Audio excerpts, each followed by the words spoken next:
Hello, hello. Hello. Can everyone hear me? No.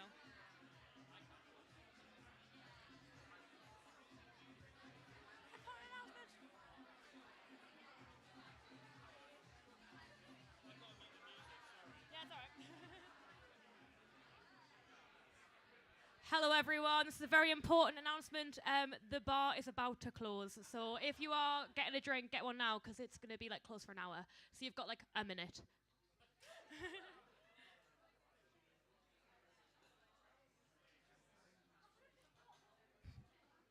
Put the music back on.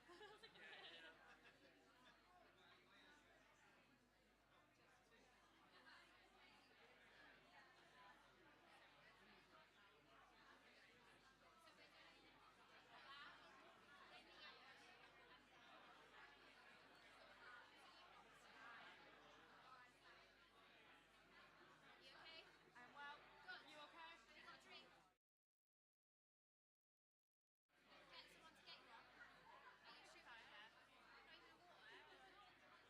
If it's a water, it's not a problem. I can send someone. I've got this whole room on my own. Like,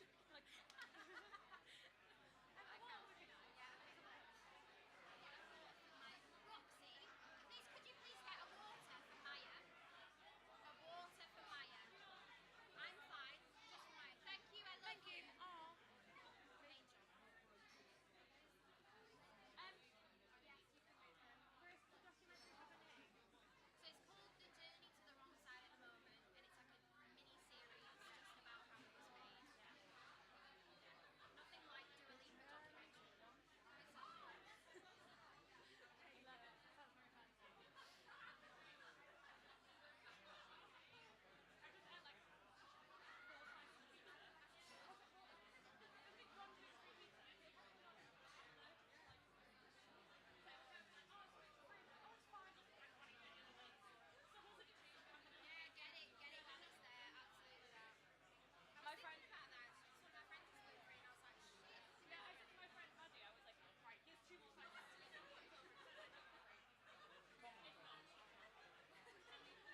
Oh, that's my turn. And I've not eaten all day, and it'll be one of those things where I get to like midnight, and I'm like, I'm not eating. I'll try. Oh, it's honestly, it's fine. I'd rather everyone else have it than me.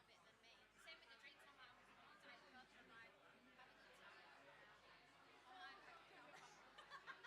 have a good time now, then. I wonder when they want to start. Are you sure? Give it to me. I've got like 3 different people's fans.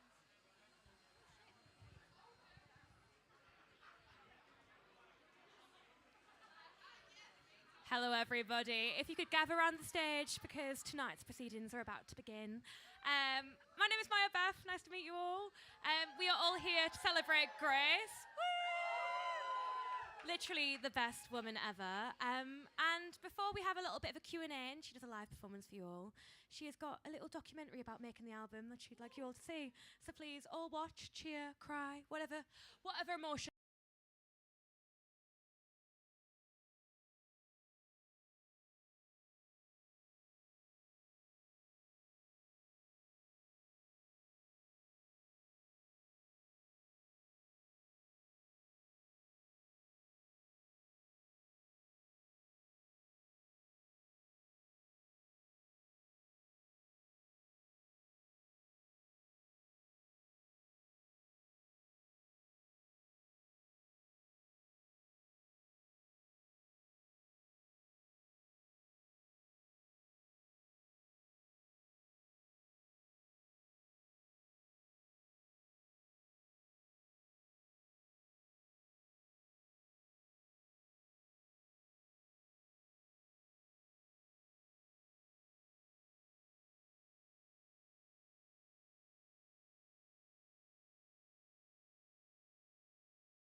Let's welcome Grace Davies to the stage.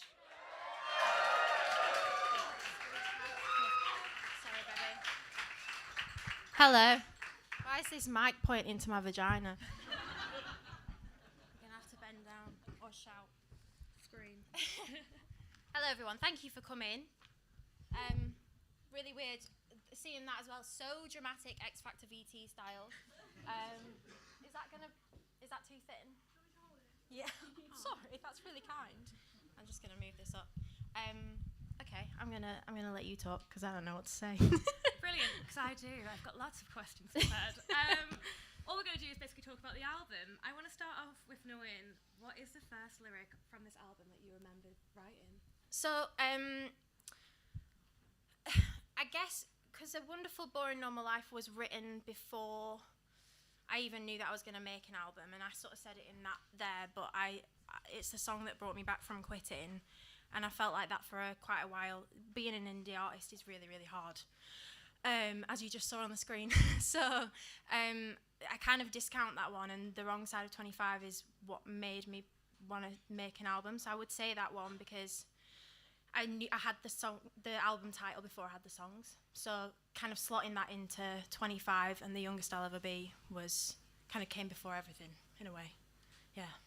Having that album title and then realising you want to write about it, and kind of the idea that you're on the wrong side of 25, there's an idea of the industry of what you should be, and then you're achieving everything but not at the time they think you should achieve it. Yeah. When you were writing that, did you feel like there was things you learned along the way? Like, was there things about yourself that you realised, or about the world that you realised? I think generally as an artist, you're kind of looked at sometimes to be like too old to be an artist. You only have to look at my PTSD story of X Factor, where you have the over 25s category, and you think of people like Wagner, and then love you, Wagner. However, to now be grouped in with, I was going to say with that, but like to be grouped in with someone that you, I guess the audiences at home see as past it. And it's always like Johnny from Tesco's that never like made it, and now they're back with their last chance. To be a 28-year-old releasing their first album, you do feel too old, I think, because the industry has made you that way. Also, just the dread of turning 30, I think was very prominent. Cheers from the audience. Sorry guys if you're over 30, but not excited to join you. Yeah, no, it's something that I think just my fear of aging has always been something that I've thought about a lot, and you can hear it in a lot of the songs, I think. Yeah, what I loved about listening to the album was it felt real. Like, me and my friend earlier were literally talking about, like, oh my God, this is like how we feel about life, and somebody's saying that, but you had to put your trauma and your sadness on the line to kind of create that album. What was the hardest song to write? So there's two ways of answering that. One is Super Love Me was really fucking hard to write because we had to rewrite it about 5 times. Because chorus was great, the rest was shite.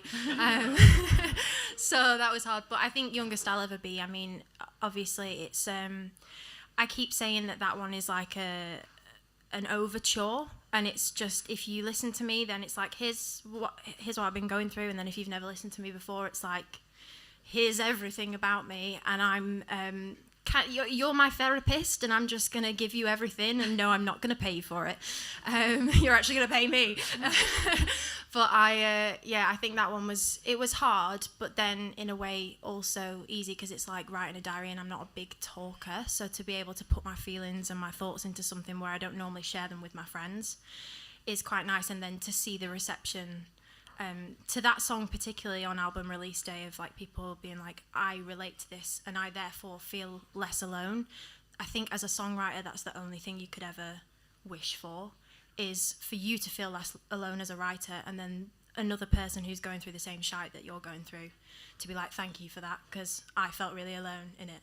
So yeah, it was difficult, but also therapeutic. Does it feel good for you as well, knowing that like everything you're going through is kind of a universal feeling? And I mean, it's shit in it because it's like everyone else is kind of going through the same sadness, but knowing that other people are experiencing it too. the more I live, the more I realise that I've never had an original experience. So I think, yes, it definitely makes me feel better. But then I message some of the amazing people that are in this room that are messaging me like, I relate to Youngest I'll Ever Be so much. And I'm like, that's great, but also so sorry, because I know how shit that was. Yeah. So, yeah, I think it is therapeutic on both sides, but also really sad. With Super Love Me, you said that you rewrote it and rewrote it and rewrote it. How do you know when it's ready? When it feels like a hit, I think, which is, yeah. And fuck everyone that's not made it a hit, which is no one in this room.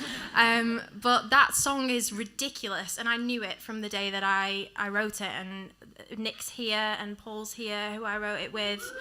Yeah, and we wrote Youngest I'll Ever Be together. And I think just you can sometimes sit in a room and feel like this is a great song, it's a great song, and then for some reason it flops, or I don't know, you get too into it or you overthink things. But I think with this album, like, there's a common phrase which Paul said in the mini doc thing there, which is like, it's mental, but it's also not shit. And we kept saying that the whole way through. It's not shit, is it? And we got to the end of the album the day that we mastered it. It's not shit. So I think that's the main like sign off point for me. I mean, it's definitely not shit. No, it's not shit. The Wrong Side of 25. In this moment now, like looking at everyone who's kind of turned up and how much love the album's already getting, do you still feel that way? No, and the reason is because I think everything, I said it in a poem that I wrote for release night, like, I've done it in my own time. And I think the industry, you can either call it cruel or unfair. I think I've had a lot of bad luck throughout my career, and you can look at it in two ways, but I've just looked at it as like, right, well, that's just the universe telling me that now is not the right time. So if I need to make my debut album at 28, that's just the way it's going to be, and then the world will listen, because that's the way I'm having to do it. I don't have a choice. So I don't necessarily feel like too old to be a pop star. I feel underrated. But this is like the first time in my life where I've actually felt confident to say something like that. I'm very, very self-deprecating as a person. So I listen to this album and I see your guys' messages going, this is a masterpiece. And I'm like, well, yes. Good.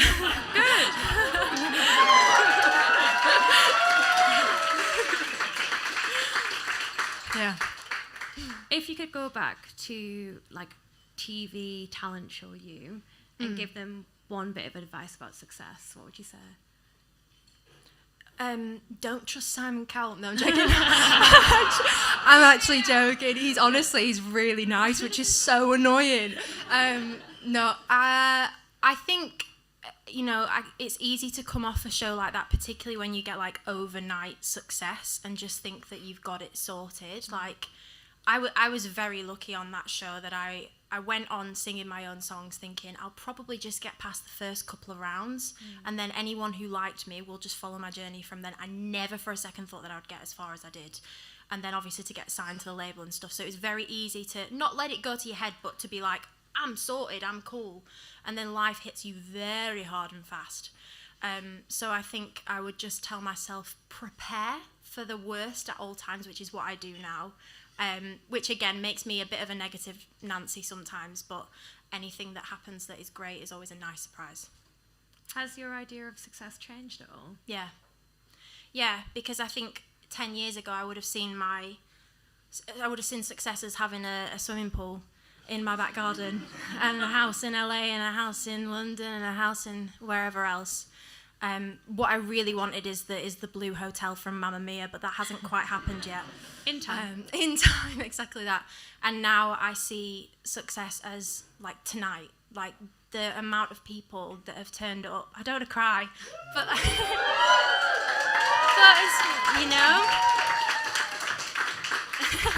it does make me emotional because I put these things out and I think no one's going to come. My team hear me say it all the time. Can we not announce another live show? We're never going to sell it out. And then we do. And I'm like, oh, sorry, guys. But I think I'm always like so taken aback by the amount of support that the people in this room and beyond give me. So that is my level of success is like down here and what I'm achieving is up here. And that's always so nice. I mean, everybody in this room literally loves you. Like, the whole conversation before you came downstairs was just people going like, "Oh, isn't Grace just the nicest? Isn't she so great?" And then like one of your friends gave me a like friendship bracelet them and then Mum had made, and it's just like honestly so much appreciation. I know, and I've been collecting them, as you can see. These are all like different song titles that people have given me over the past year, and they're all, you know, if I performed Another Night 4 or 5 months before it even came out, and they were making me bracelets for it, and it's just like that. I have a box at home of cards and bracelets and wristbands and different things that people have given me over the years, over the past 8 years, really. And I just know that I will give that to my kids, and then when I die, we can put a friendship bracelet on my tombstone. Lovely and cheery. Super lovely. Can you give your friends here and on the live stream as well a bit of a exclusive? Like, is there an Easter egg in one of the songs, like maybe a lyric or a story from making it that people might not know but they'd enjoy hearing? I don't know about like a story, but I think there's a lyric that no one's caught on to yet. Which again, not to keep bringing it up, because I genuinely have kind of moved past it and done quite well to not be attached to it. But in Youngest I'll Ever Be, there's a lyric that says, "Is it time to face the music 30 hits and then you lose it?" And for me, it's like there is that saying, "Is it time to face the music?" And then also, "It's time to face." So and no one's got that yet. So. Yeah, there's quite a few lyrics in the album that are like that, double meanings. Like little notes for you, almost like a diary, I suppose, like you were saying earlier. Exactly that. Yeah, it's been my favourite thing to do Easter eggs. There was a number 25 on the iron, on the MDE artwork, which some people clocked onto, some people didn't. Hotel Delilah was at the start of the Another Night music video. No one fucking got that for 9 months. I was like, guys, it's a really big Easter egg. No one's getting it. But there's been things along the way, and not to be like Taylor Swift, but it's been nice to hide things in plain sight. Where was the album recorded? So we recorded it mainly at Paul's studio in King's Cross at Talyard. We love the treehouse. Woohoo! May she be famous forever. And then we went to Rack Studios, which was an absolute dream because a plaque of Robbie was on the wall. Who is here tonight? Robbie's graced us with this presence. But yeah, it was an absolute dream to be in that studio where you just know so many greats have walked through. And I think I've done so much throughout this album process where, you know, you're super indie and like we all know who I am, and that's great, but there's so many people outside this room that don't, and yet throughout this entire process I've always been made to feel like such a big deal and really special, and that's just testament to the people that I've worked with that have put their absolute all into it. But also a testament to your talent. Maybe, that's very kind. It may well be, but either way, like I think working in those studios, like I've genuinely had the best time. Like making this record was like the best year of my life, for sure. What was the happiest moment, if you could pin it down? The string day. I think Nick and Ben and Paul and Pip, you were there as well, weren't you? There you go. It was fucking epic to be in that room. We had like, I don't know, 20 string players or something like that. Crazy, something that I'd always dreamed of. And I cried my eyes out. But it was just therapeutic to see something come to life like that. Best day. I feel like we saw the documentary as well, like making an album is very emotional and it takes a hell of a long time. Yeah. What were you doing for yourself outside of music to kind of, I suppose, keep sane, keep rational, and also give yourself the space to like create the songs you wanted to create? I think I had to put releasing on pause. I've done it before where I've released a song and I've been mixing and mastering the next one, and it's so stressful to be in two worlds at once of you're a songwriter and this, and then you're actually having to make the content and do the shows, and it's my brain can't split in two. So I had to do that for myself, and I think that didn't help necessarily with algorithms coming back after 18 months when you've not really posted on Instagram and you've not fed Spotify for a while and things like that. You do have to kind of start again, and you go, oh shit, I was there on New Music Friday and now I'm not on it. Okay, we've got to build that back up. And so I think that was hard, but it was so good for my mental health to just kind of take that step back. and be like, I'm going to put my all into making the music and then release it when I'm ready. Also, I didn't date. We've heard that in Youngest I'll Ever Be. Just say 18 months now, been 3 years. So anyone single, I'll be over here. I think it's mainly gays in here. But also, like, regardless of romantic love, so loved. You know what I mean? Like, Yeah. you are so loved by so many people that, like, in time. I feel it, and I think that fills a hole. Yeah. Does it help when you're creating an album to... It fills a hole. Sorry, it was in my head and I was like, I have to say it. Sewn itself back up now. Does it help when you're creating an album to kind of step away from, like, algorithms and social media? Because I feel like if you're thinking about that when you're creating a project, you're just going to think, like, is this a viral TikTok dance? Yes. Is this a viral lyric? Do you have to completely shut that down? Yeah, because I always said I wanted to make an album that didn't cater to those platforms. It doesn't, no offence Maya, but it doesn't cater to radio. I'm still playing it tomorrow, so she lost. Hotel Delilah on Radio 1 tomorrow. Don't clap it, clap her! And we loved that, but I wanted to make an album that felt like it stepped out of an era 50 years ago, and it didn't pander to be a TikTok trend or be 3 minutes or anything like that. I just, every single thing and every minute that goes by in that record it has a purpose behind it. And I made a record that I wanted to make, and I just didn't really listen to anyone else, because I think I've done that before on EPs. I've like followed trends in the charts and stuff, and I think to make myself happy I had to go, what music did I listen to as a child? Who were the artists that raised me? Let's do really like noticeable nods to those. You hear it in Super Love Me, ABBA, ELO, Robbie, Youngest I'll Ever Be. Like there's so much in there where I'm like, I made this for me. And what is it about them musicians that you love so much? It's timeless music, I think. And I'd like to think that you could listen to this album in 30, 40 years' time and it wouldn't necessarily sound dated, because it already kind of sounds dated in a way. It sounds like some of the songs have come out of the 70s. And I think just making a classic album following those classic musicians, that their music stands the test of time, that's what I love about them.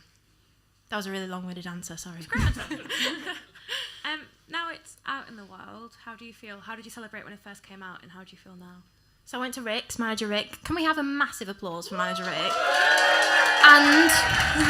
And Manager Kat. Manager Kat, fuck me, she's done the whole of tonight. All of the merch, everything. Like, these two are my second family. I've been with them for 10 years. And we had it the day we got the phone call from Psycho. Rick rang me and he said, come to my house, we'll have a curry, we'll have a gin and tonic, we'll figure out what to do next. And we did the same thing on album release night. He said, come to my house, we'll have a Chinese, which was great. What was your order? Deep fried chili beef and salt and pepper chips. Yes. And we popped a bottle of Prosecco, which took us a while, on Instagram Live. And yeah, that's how we celebrate. Because my team and my family, and this album would not be possible without them, so celebrate it with them. Always. Did it feel strange at all putting things that were so vulnerable out into the world, or did you feel like you're kind of used to that now? Do you ever get used to that? You don't get used to the fear of your parents hearing something. That's always scary. But I think having a first single like Invisible, for anyone that was here for Invisible, so just so much of a diary entry and a therapy session that I think I have to always do that for myself, but also that's what these guys look for in my music, is just honesty, quite brutally honest. And yeah, there is some people outside. Are they locked out? Can we let them sneak in? I feel really bad if there's anyone out there. But yeah, anyway, it's fine. I think it's good for me to get it out there. Yeah. If someone in this room, by some miracle, hasn't heard the album, what would be the dream way for someone to listen? Like, picture the whole scene. Like, where would they be? What would they be doing? Who would they be with? I said this on release night. If you've got 53 minutes, turn your lights off in your room, lie on your bed, put your best headphones on, close your eyes. I think that's the best way to do it, because I made an album that is meant to be listened to in its entirety.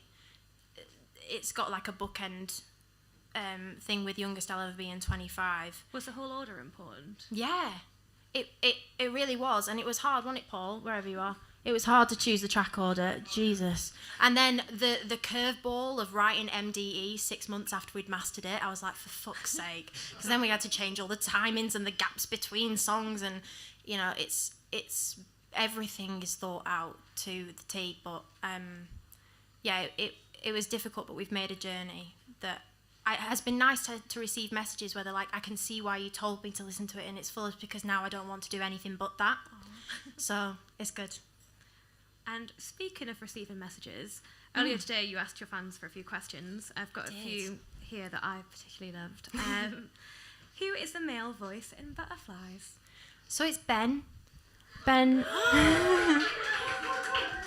It felt so correct because me and Ben wrote Butterflies in Rick's shed in his there you are, in your garden. It is a studio / office. I make it sound a little more dingy than it actually is, but we wrote it together by the guitar, and we sung it together. And so I really wanted to have him on the album, because he's also written 6 songs with me across the album.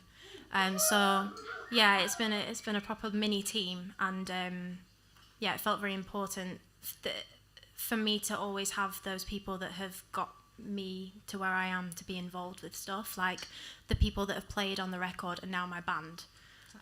So it's like, it's always family vibes. How many songs did you write while you were writing the album, and how did you narrow them down for the actual album? How many did we write, Paul? Like 35 maybe?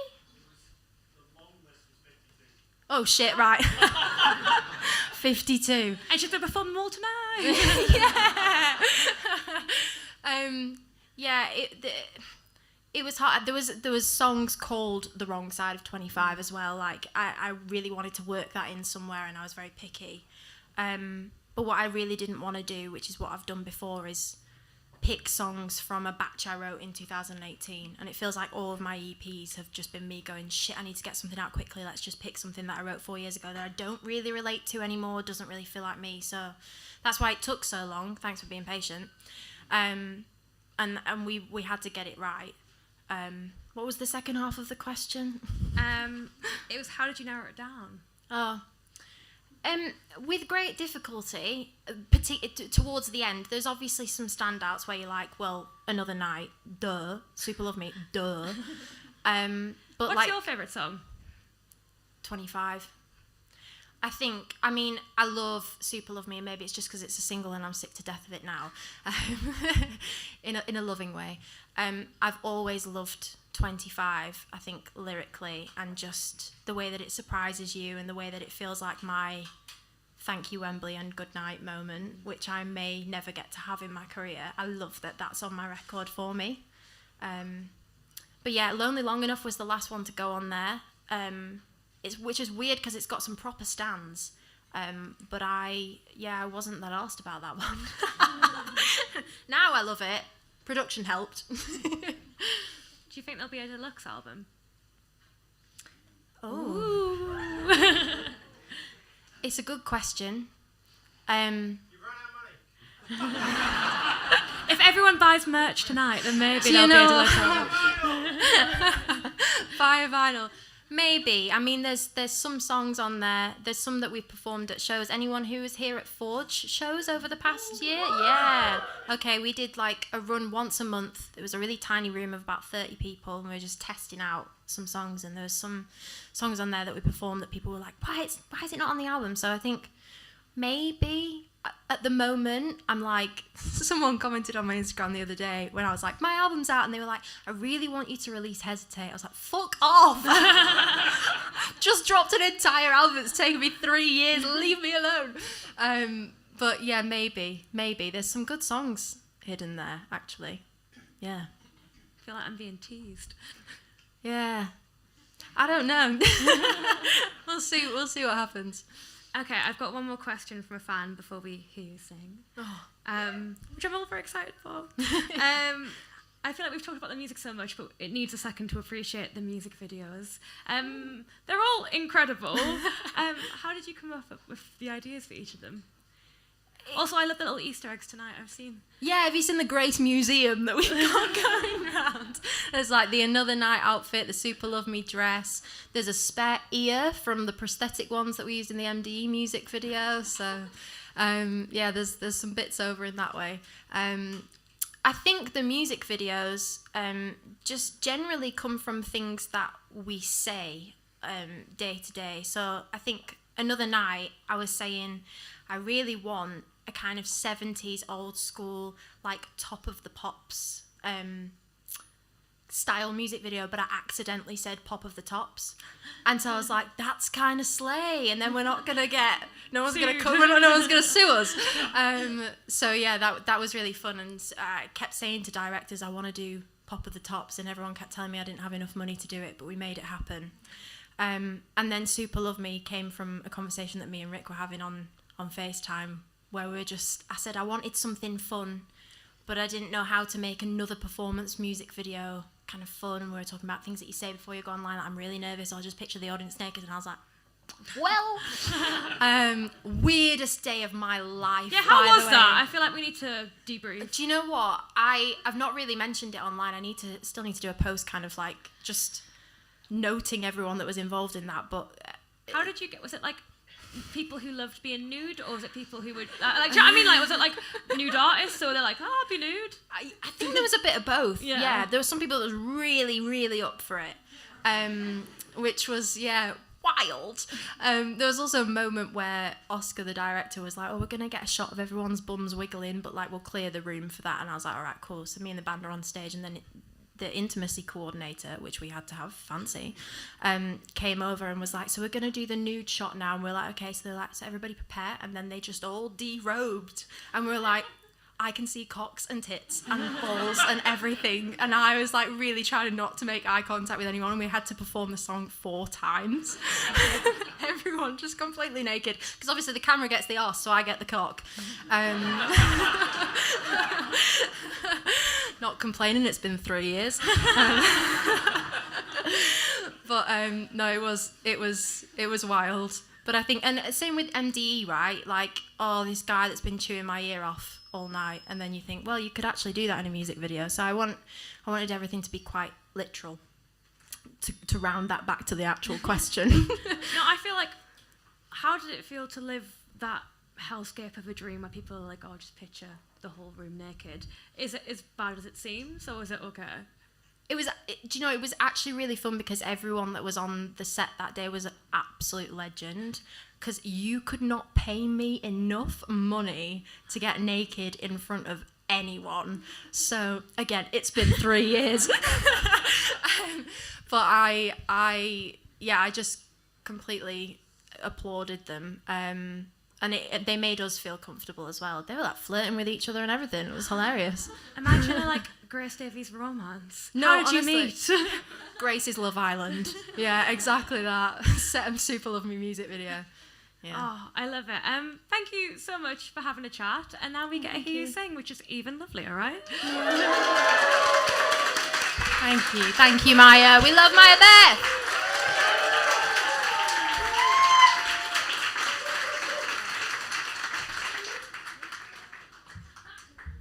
Oh, right. I'll bore you to death with my acoustic songs now. But this is John. Everybody say hi, John. I'm very excited to have this album out, because I think there's a lot of people that think when you've released an album it's the end, but actually it's very much the beginning. And now the hard work starts of going viral on TikTok. So if you can all use the Hotel Delilah sound when you leave, that'll be great. But we're going to sing some of the songs for you. I ain't got a set list. Have you got a set list? We'll figure it out. Nah, let's do A Wonderful, Boring, Normal Life. I guess that's where it all started, right? We wrote this in November. Oh, hello, Reverb. We wrote this in November 2022. And it brought me from the brink of quitting. So, hope you like it. And if you know it, please sing along.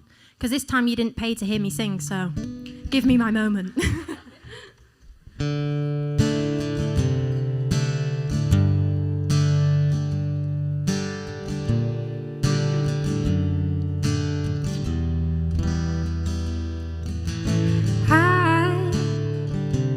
I'm not lonely. I earn my own money, and I don't like change. But I quite like someone, like to come home and hold someone, and that's okay. I don't need a fairy tale, no glass slipper or a wedding veil. No, I'm not asking for a lot. Forgive the irony and just humor me. Oh my, there's this movie in my mind where you zip up my dress and I tie up your tie, and we sit on the sofa with a bottle of wine. Oh why, God knows I'll try just to find someone to leave all their shoes at the foot of the bed. And I sleep on the right because you sleep on the left. And then I give you a drawer where you could put all your shit, and you'd say I'm moving quick for someone scared of commitment. So I'd swing by your mother's for coffee and cry. She'd tell me you've been this way since you were a child. Oh my, all I want is a wonderful, boring, normal life. You don't know me yet. You're playing hard to get, and I kinda like it, yeah. You just wait and see. I'm who you're dying to meet, and you're gonna like me. No, I don't need the picket fence. Horse and carriage wouldn't make no sense, 'cause I make the diamonds in my life. Forgive the irony and just sing with me.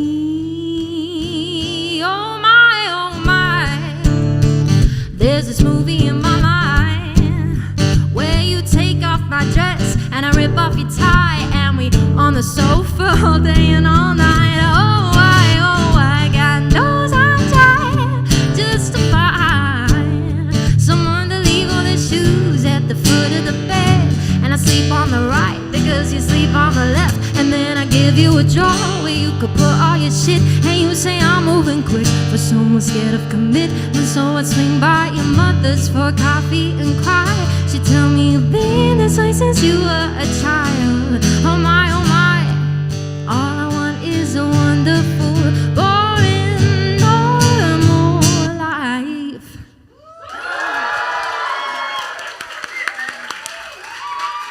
Another night? Thank you.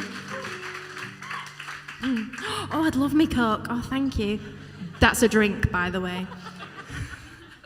It's not party time yet.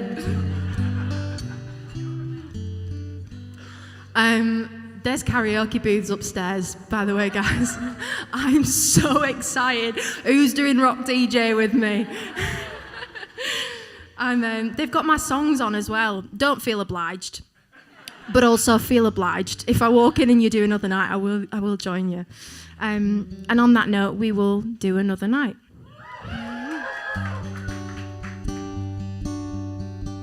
So this was the first song that we wrote for the album. We wrote A Wonderful Boring Normal Life, and then I said to Paul, oh shit, you bastard, you're really good, you've made me want to do an album. And we said, well, we'll book out some days, and this was the first day of the album writing process. And I was like, bugger, it's really good, isn't it? So that was me, Ben and Paul. Dream team, I'm telling you. Anyway, This is Another Night, very sad version, but feel free to sing with me if you'd like.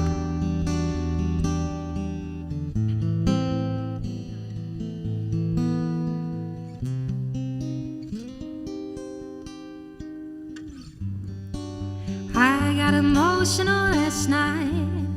You came home with a different look in your eyes, and I pointed the finger. I put the blame to exist where it didn't. Turns out I'm a paranoid mess when I'm in love.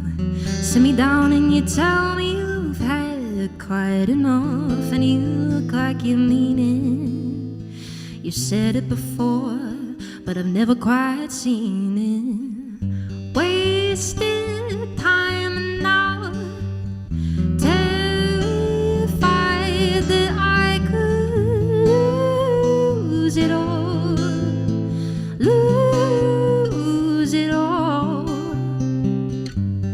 Setting fires and crossing wires just to lose it all. Boy, I'll never know.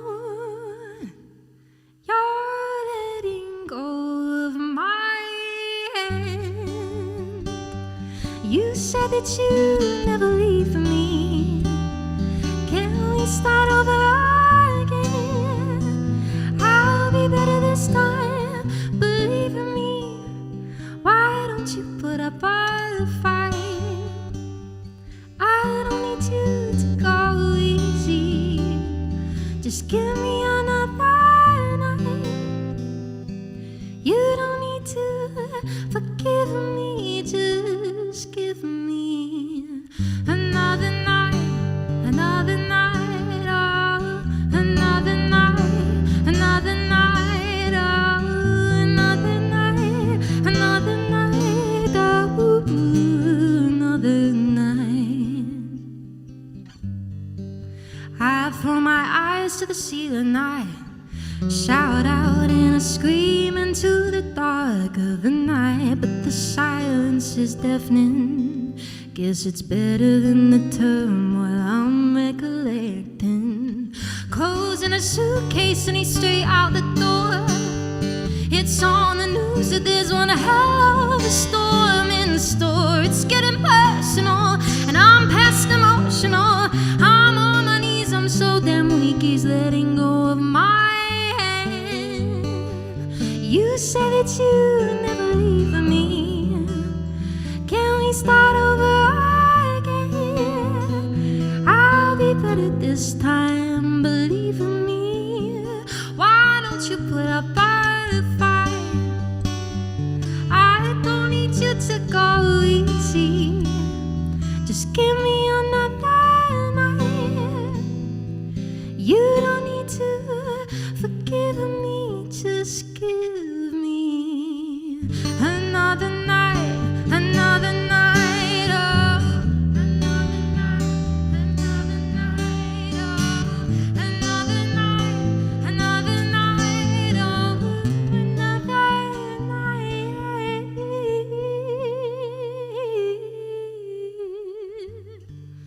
Nice.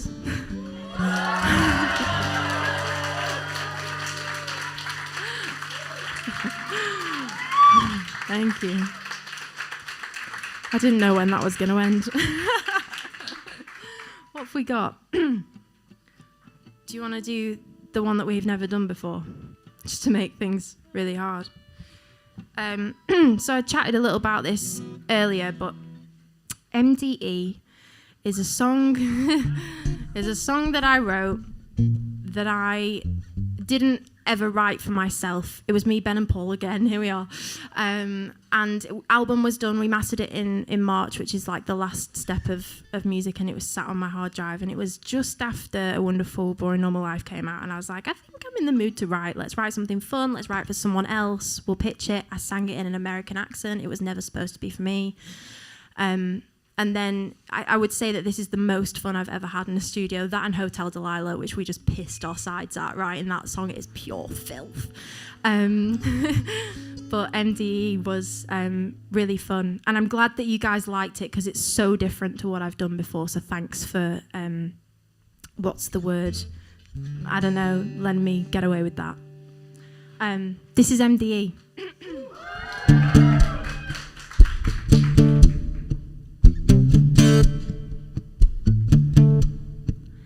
Hello, hello, hello, so nice to meet you all. Less reverb, please. My name is Ty, just look at my eyes. I'd rather be anywhere than talking to, oh, you've got a dog and play golf on weekends. Please tell me more, I love a bore, can't wait to be friends. Help, I think my eyes are stuck to the ceiling. They might have rolled out of control right when you mansplained your own way into a grave of rocks and shares and porn star martinis. Thank you. Please pass a shovel and some dirt. This man's still breathing. I called emergency services to get me. They get a lot of calls, but they know this man will let me. Who said that there's fun in conversation? You dress it up like it's modern day ejaculation. And a whoop, there goes my little bit of patience. You could have come, but now the train has left the station. And a whoop, la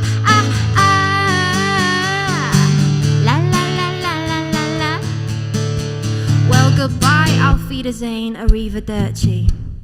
No, I wouldn't like your number, please and mercy. Oh, have mercy on me. Can you take a hint? What? Think I need a respirator, cause your mouth is full of shit. I called emergency services to get me. They get a lot of calls, but they know this man will let me. And who said that there's fun in conversation? You dress it up like it's modern day ejaculation. And a whoop, there goes my little bit of patience. You could have come, and now the train has left the station. And you said, can we try to cut the tension? I'm looking around the room to find the tension that you mentioned. Yeah, and take a break from all the condescension. How you're not a virgin is beyond my comprehension. Ooh, la la la la la la la la la. Ooh, ooh, ooh, la la la la la la la la. Ooh, ooh. Come on, John.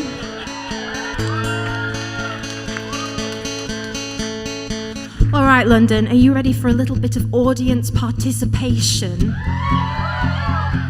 Okay, so you're gonna go M,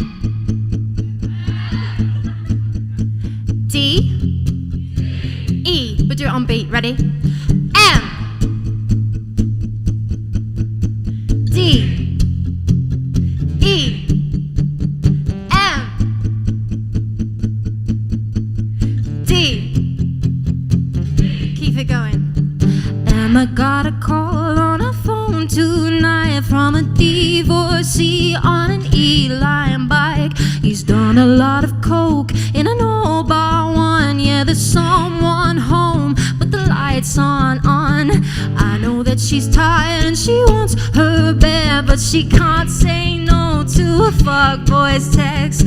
Lying in her shame in his unwashed sheets, a Lothario where his girlfriend sleeps. What? Keeps it short and sweet like he's in a rush. Yet it's not that deep and it's not that fun. Screaming in his ear, can you please slow down? Cause there's no one here. Get it off right now. Off right now. Off right now.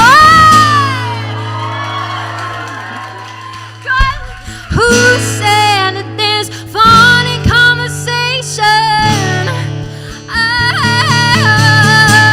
And whoop, there goes my little bit of patience. You could have come and now the train has left the station. You said, can we try to cut the tension? I'm looking around the room to find the tension that you mentioned. Yeah, and take a break from all the condescension. How you're not a virgin is beyond my comprehension. La la la la la la la la la la la la la la la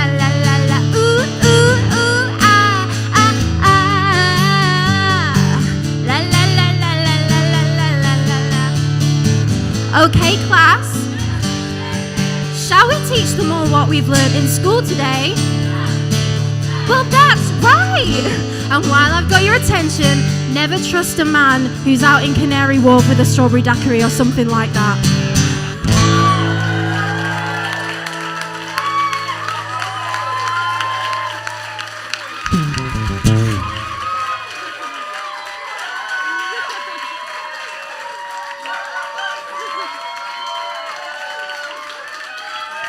Thank you.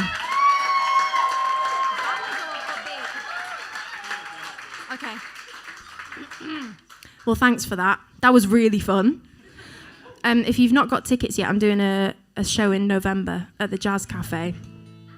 And it's going to be really, really, really fun. We're going to have full band. It's going to be the first time that I play the whole album.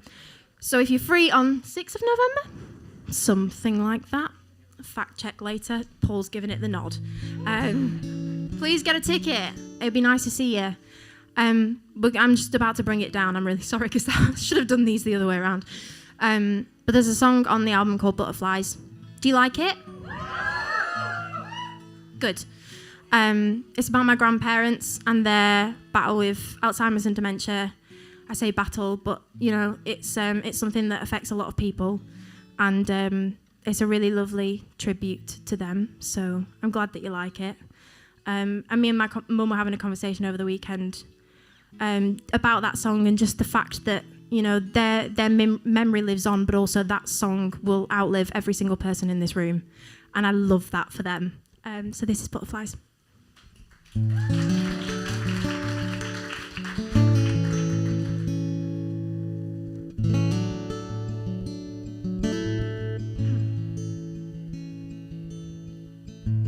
Yesterday you said my name. I've heard it called 1,000 times, but you don't make it sound the same. My future flashed before my eyes, and something told me I'd be fine with your shoulder next to mine. There when the world gets hard to take, I'll be a lighthouse, so safe, so safe. When you're tired of getting older, the cracks begin to show up. There's creases around your eyes for all to see. And when memories disappear, well, I'll still hold them dear. 'Cause butterflies don't fly away with years.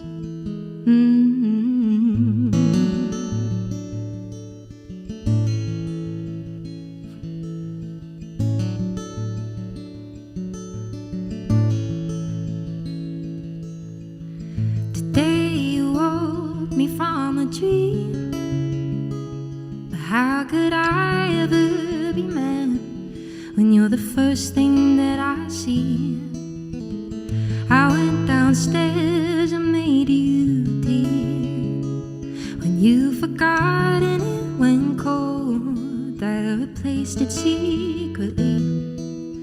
All of the things that bother me, you make them fade so easy, so easy. When you're tired of getting older, the cracks begin to show up. There's creases around your eyes for all to see. And when memories disappear, well, I'll still hold them dear. 'Cause butterflies don't fly away with years. With years. With years. With years. With years. When it rains in the kitchen, when you change your religion, when you're sick of forgiving, with years. And when you're starting to weather and you're not getting better, and you can't don't quite remember when you're tired of getting older. The cracks begin to show up. There's creases around your eyes for all to see. And when memories disappear, well, I'll still hold them dear. 'Cause butterflies don't fly away with years. 'Cause butterflies don't fly away with years.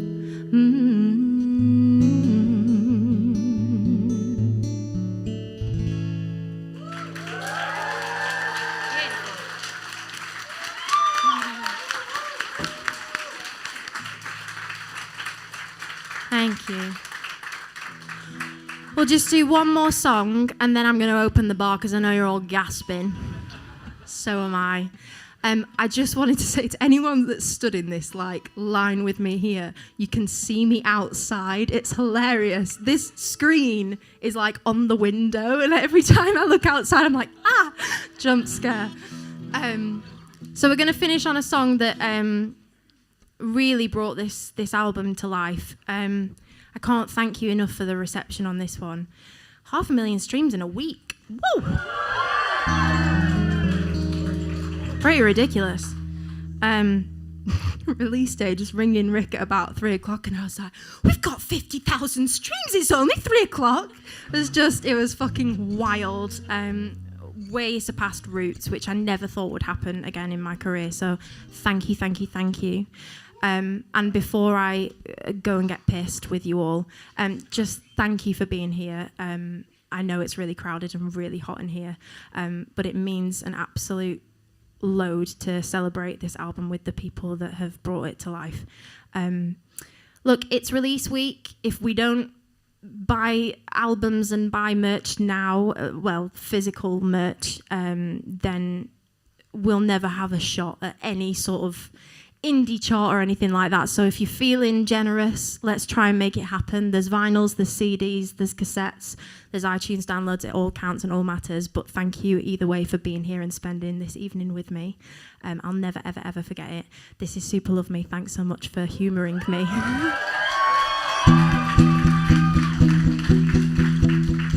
Thank you to everyone on the live stream as well. I know there's people watching at home. Big camera there. Can we all give it a wave?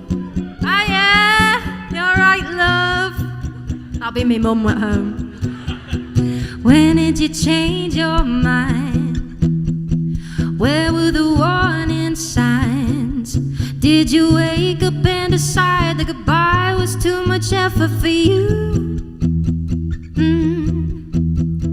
Dressed in your best disguise, left as quick as a kiss goodnight. It ain't cruel to be kind when you serve the kind of cruel you do. How can somebody turn into somebody that you don't know? It felt so supernatural to have you hold me, super kind of comfortable to have you around. Why do you have to make it like you super love me if you're only gonna go and super let me down? Hung up on emotions that you never showed me. It's hard to stop the wishing and the wondering why. Why'd you have to make it like you super love me if you're only gonna go and super make me cry? See, the thing is, oh yeah, go on, do it again. 1, 2, 3, go. Why'd you super love me? That was Paul. And a little bit of Will in there as well. But the thing is about this guy, he's actually I Met a Boy Online guy who we couldn't have loved him harder. Full 180. Lived in my flat during lockdown, went home, 2 blue ticks, never heard from him again. It's been 5 years. Traumatized, but what a great song to get out of that. Baby, you're playing hide and seek, and you're so much better than me. It hurts me too much thinking that you had someone better to be. and now I feel like the blame is on me. But I was ever so careful to follow your lead. I never asked for flowers, just some common decency.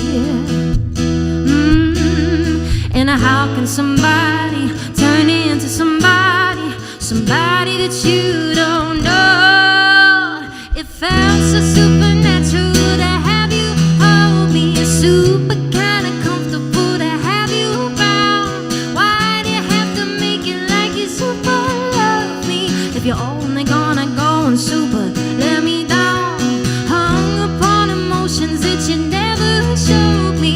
It's hard to stop the wishing and the wondering why. Why do you have to make it like you super love me?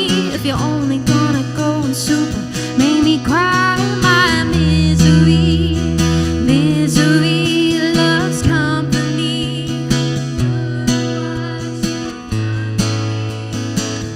Nobody's home. Oh, my misery, misery loves company. Look what you've done to me. Nobody's home. Now it's your turn.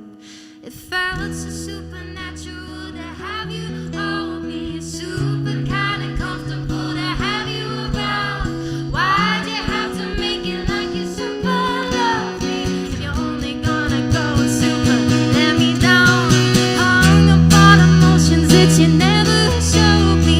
It's hard to stop the wishing and the wondering why. Why do you have to make it like you super love me? If you're only gonna go and super make me cry.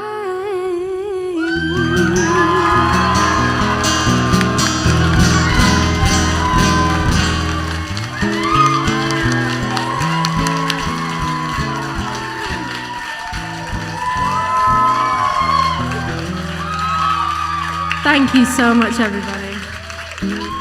Thank you. Enjoy your evening. This is for you. This night is for you. Enjoy it. Go get your free drinks. See you in karaoke. Love you so much.